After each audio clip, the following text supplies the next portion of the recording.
nggak sih kalian ngerasa di tengah dunia yang makin cepat, rasa cinta tanah air kita mulai jauh di hati?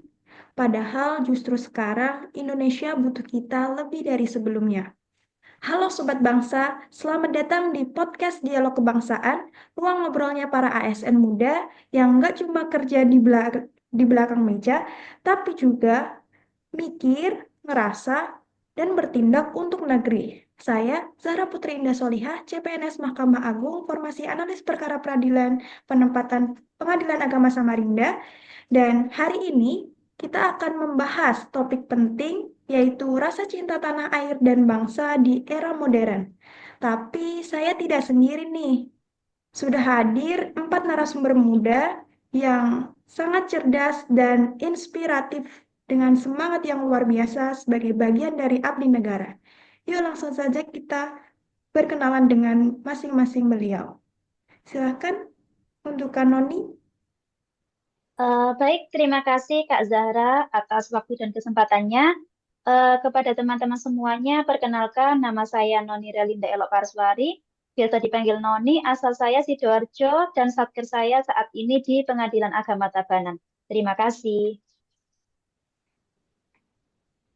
Baik, terima kasih Kanoni. Silakan untuk Kak Ikram. Baik, terima kasih. Perkenalkan nama saya Muhammad Ikram Mulaki, panggilannya Ikram. Asal saya dari Kota Banda Aceh dan penempatan saya di Satker Mahkamah Syariah Jalang. Terima kasih. Baik, terima kasih Kak Ikram. Silakan untuk Kak Berdi memperkenalkan diri. Baik, terima kasih Kak Zahra. Perkenalkan, nama saya Berdi Boyo Anggara, asal saya dari Kuningan, Jawa Barat. Saat itu saya di Pengadilan Negeri Denpasar. Terima kasih. Terima kasih Kak Berdi. Lanjut untuk narasumber yang keempat kita. Silahkan Kak Desi. Baik, terima kasih Kak Zara. Perkenalkan teman-teman semuanya, nama saya Desi Cuni Nenggolan. Saya berasal dari Medan dan saat ini saya bekerja di Satker Pengadilan Negeri Bantaeng. Terima kasih. Baik, apa kabar teman-teman semua? Baik, luar Alhamdulillah, Alhamdulillah, baik biasa. Kak, luar biasa. Terima kasih sudah hadir. Saya sangat excited nih untuk membahas terkait dengan rasa cinta tanah air dan bangsa di era modern dengan kakak-kakak di sini semuanya. Nah, kita mulai dari pertanyaan paling dasar nih. Menurut kakak-kakak pribadi, apa sih makna kebangsaan khususnya bagi kita sebagai CPNS Mahkamah Agung di tengah zaman yang cepat berubah ini? Silakan untuk Kanoni menyampaikan pendapatnya terlebih dahulu. Baik, terima kasih Kak Zahra. Menurut saya, kebangsaan adalah kesadaran bahwa kita bekerja bukan hanya untuk instansi, tetapi juga untuk bangsa.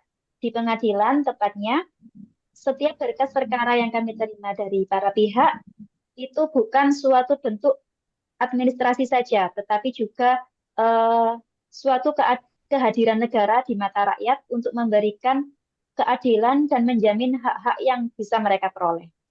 Begitu. Baik, untuk dari sudut pandang Kak Ikram bagaimana? Silakan. Baik, saya setuju karena kebetulan saya di Mahkamah Syariah atau bisa dibilang juga seperti pengadilan agama di daerah lain selain Aceh. Saya melihat bahwa nilai-nilai kebangsaan itu juga hadir dalam pelayanan dengan adil dan manusiawi. Karena kebangsaan bukan hanya simbol, tapi bagaimana kita menghormati hak orang lain, apapun latar belakang maupun agamanya. Terima kasih. Wah, menarik ya.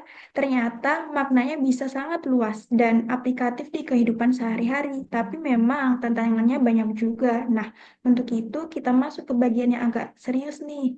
Menurut kakak-kakak di sini, apa sih tantangan terbesar untuk generasi sekarang dalam menjaga semangat kebangsaan ini, khususnya sebagai bagian dari Mahkamah Agung? Untuk Kak Berdi, dipersilakan untuk mengungkapkan pendapatnya. Oke, terima kasih. Tantangannya menurut saya adalah menjaga kepercayaan masyarakat terhadap lembaga peradilan. Karena kalau percaya itu hilang, rasa memiliki terhadap negara pun bisa luntur. Kita harus menunjukkan bahwa hukum itu hadir untuk semua tanpa pandang bulu. Baik, terima kasih Kak Berdi. Untuk Kak Desi sendiri, bagaimana pendapatnya Kak Desi? Oke, baik. Menurut saya, kalau dari sisi saya yang aktif juga di media sosial, tantangannya itu adalah menjaga citra ASN. Apalagi sekarang banyak hoaks dan narasi negatif tentang aparat negara gitu kan. Jadi kita penting hadir untuk menjadi contoh ASN yang jujur, terbuka, dan tetap nasionalis. Seperti itu, Kak. Luar biasa, memang sih kita harus sadar bahwa kebangsaan bukan hanya dimaknai sebagai suatu teori, tapi juga harus senantiasa diimplementasikan dalam kehidupan sehari-hari. Sehingga perlu adanya pembangunan, pengasahan, dan dukungan. Untuk itu, menurut teman-teman nih, sebagai ASN muda, apa sih kontribusi atau peran yang bisa kita lakukan untuk dapat menjaga semangat kebangsaan di era ini? Silahkan untuk Kanoni.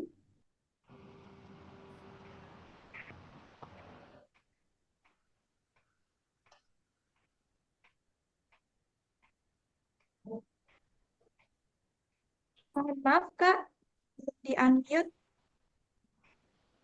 Oh ya, mohon maaf.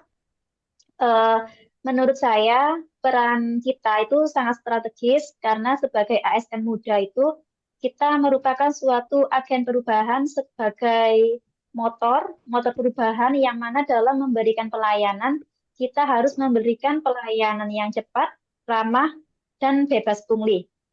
Itu merupakan suatu bentuk dari kebangsaan. Terima kasih. Baik, terima kasih Kanoni. Silahkan untuk Kak Ikram, bagaimana pandangannya? Betul, kita bisa mulai dari membangun budaya kerja yang berintegritas. Selain itu, aktif di luar kota juga penting, seperti mengikuti kegiatan sosial, edukasi hukum, atau bahkan jadi relawan apabila ada bencana seperti banjir atau gempa, dan lain-lainnya. Karena Indonesia juga butuh ASN yang bukan hanya bekerja untuk sendiri, tapi juga bisa menginspirasi kepada masyarakat. Itu. Mantep banget nih jawaban dari teman-teman. Sebelum kita akhiri, saya ingin meminta satu kalimat refleksi dari teman-teman masing-masing.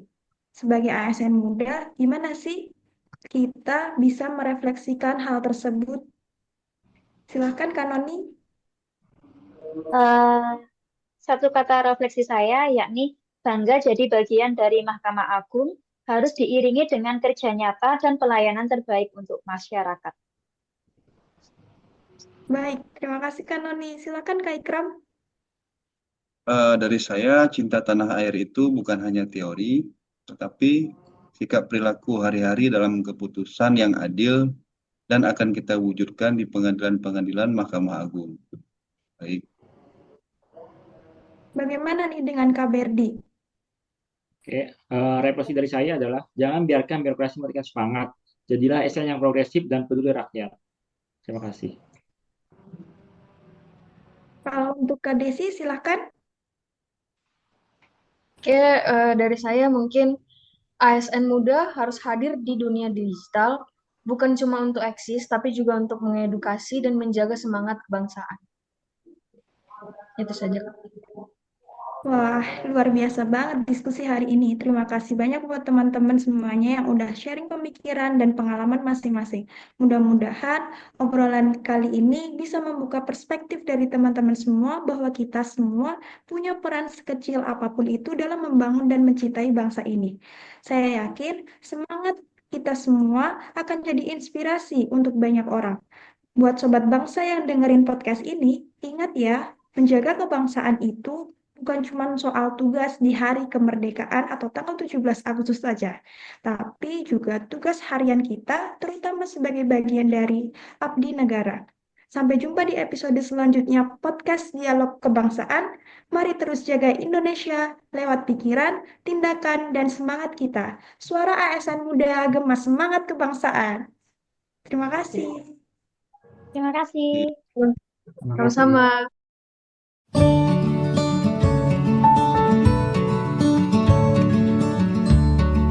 Nothing can ever change.